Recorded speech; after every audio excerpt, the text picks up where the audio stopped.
Shantipura means the place of peace. And it is a place that represents the deepest experience of God's compassion to all living beings. Because in Shantipur, on the bank of the Ganga, or the Ganges, Srila Advaita Acharya, who is an expansion of Mahavishnu, the creator of all of material existence, and also incarnation of Sadashiva, the greatest Vaishnava, Lord Shiva in the spiritual world. And he cried endless tears as he was calling out for Krishna to come to the world, because he felt so much sorrow for the people of the age of Kali. And Mahavishnu, just by his glance, he created from the pores of his body, all the universes were manifest. And by his glance, he impregnated every living entity to be born within the creation. And those same eyes in his form of Advaitacharya were crying endless tears for each of us. And he could see into the future what would happen in Kali Yuga. He could see this pandemic of COVID-19, of how it is paralyzing the world in so many ways. He could see all the wars and all the hatred and all the suffering. He could see all the propensity for fighting and how people would hurt each other in so many ways. And he could see how even religion would be used as a weapon of hatred and arrogance. And with this in mind, seeing us today, he was crying, Krishna, Srimati Radharani, please come to the world, because only you can give them the ability to understand your eternal pastimes in Vrindavan. And the loving calls of Advaitacharya is what brought Lord Chaitanya to the world. On many occasions, we read in both Sri Chaitanya Charitamrita and Sri Chaitanya Bhagavat, where Lord Chaitanya tells that I came to the world because of the call of compassion of Sri Advaita Prabhu in Shantipur.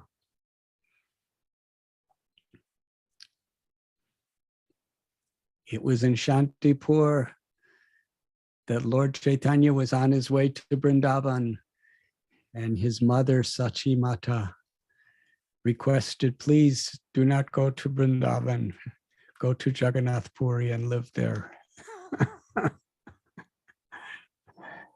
And Lord Chaitanya accepted the will of his mother above his own will, to show the power of how the Lord is subordinate to the love of his devotee.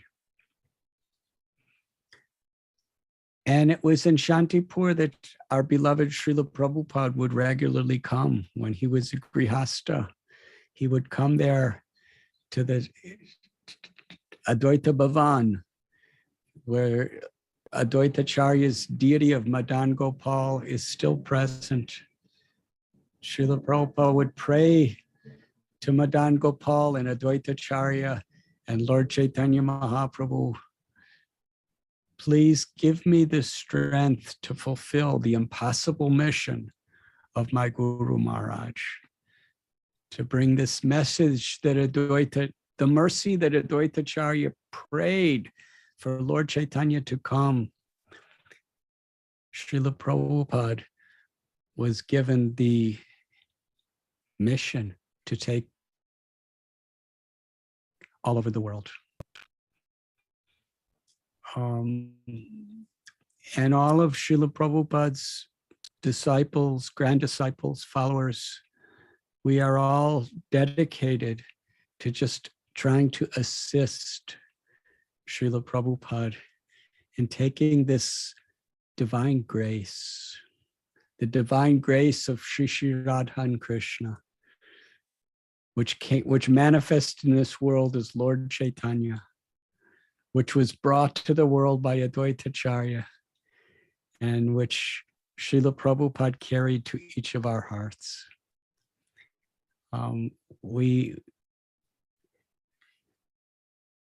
We find no greater treasure in life than the opportunity to serve this mission of compassion. And on a personal level, in confidence, in private ways, sometimes in the matter of talking to some of my God brothers and God sisters, I told some of the stories of how I met Srila Prabhupada. And His Holiness Tamal Krishna Goswami Maharaj, and His Holiness Hridayananda Goswami Maharaj, and Her Grace Yamuna Devi, and His Grace Shyamasundar Prabhu, and many others. They told me, please, you must make this into a book. And this, over many years, these devotees and others were asking me to write a book about my travels. But I felt very, very uncomfortable to write a book about myself, where I, me, and mine would be words throughout it. So I never did. But then when I was at the bedside of His Holiness Bhakti Tirtha Swami Maharaj, in his last 8 weeks, I was at his bedside. And one day he was laying in bed and I was sitting on a chair next to his bed, and we were holding hands. And he just looked at me and told me that you must write this book and you must have it published. And I told him that it is an act of arrogance for me to do such a thing. And he said to me, it would be an act of arrogance for you not to do it, because this is not your story. This is Krishna's story of how he brought a soul to the path of devotional service. And if your story can help others, then it would be arrogance to not share it. And this story can help others. So you must promise me that you will write this book and publish it. And I begged him to not make me do this. And he said, how can you refuse the request of a person on his deathbed? So make this, you must promise me. And he was holding my hand very tight, so I could not escape. I felt very emotional because he was crying in his affection. And I said, I promise. And then he had a big smile in his face and tears in his eyes. And he said, you cannot break the promise that you make to a man on his deathbed. And I was silent, but the whole time I was thinking, I will convince him to allow me to withdraw my promise. And I was thinking of ways to do this, but then Krishna took him away and I could not do that. So that is how I somehow or other absorbed myself in writing the journey home. And I remember something that was very interesting. I was wondering, I was just starting to write what I could remember. I was in India at the time. In fact, I was on a health retreat with His Holiness Niranjan Swami Maharaj. And both of us were together, and I started just writing it, and I would show it to him, and he was, he encouraged me a lot, actually. And then at a certain time, I returned from India. That was all in India. I returned just to visit America, and I went to the house of my father to visit. And one day I looked in one of his drawers, and I found an envelope, and in the envelope was all the letters that I sent to him during my travels. And those letters helped a lot, because it really placed where I was at what time and what I was thinking at that time. Because I would just write in my letters, you know, what I would preach to my parents, actually. And whatever was in my mind, I would write. So that really helped me to write the book, because when I would read a letter from Bodh Gaya, when I said, I'm sitting under the Bodhi tree that Buddha attained enlightenment from sunrise to sunset every day. And by reading that letter, I could just I could go right into my whole experience at that time. And then living in a cave in the Himalayas, watching the animals. And then there was the letter. I wrote it on the day of Janmashtami, which was the day that I arrived in Mathura on the train. I wrote a letter maybe once every 1 or 2 months. But, you know, during that time, I wrote just to inform them that I was still alive, and there was never a return address, because I was traveling around. But that helped me to really become absorbed. And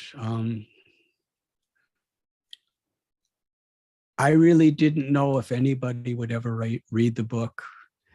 I just wrote it because I promised Bhakti Tirtha Swami Maharaj, and because it was the desire of Yamuna Devi and Tamal Krishna Goswami Maharaj and all these devotees.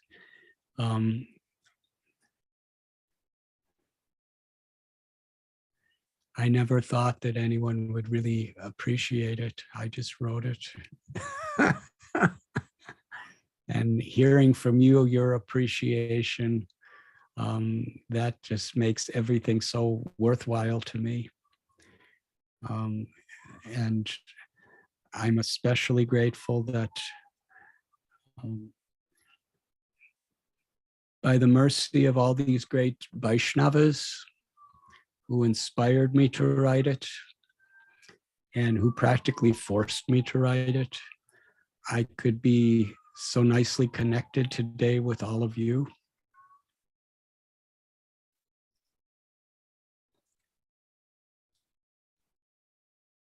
Thank you very much.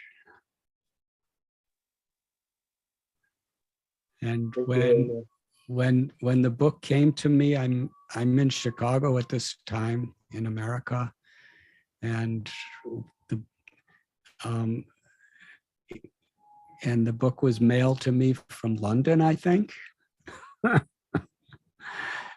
And when I received it, I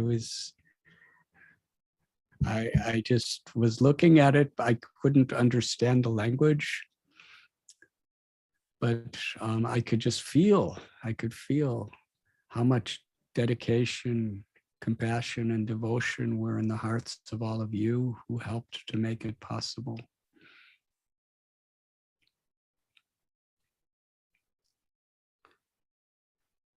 And I was very enthusiastic to have this meeting today.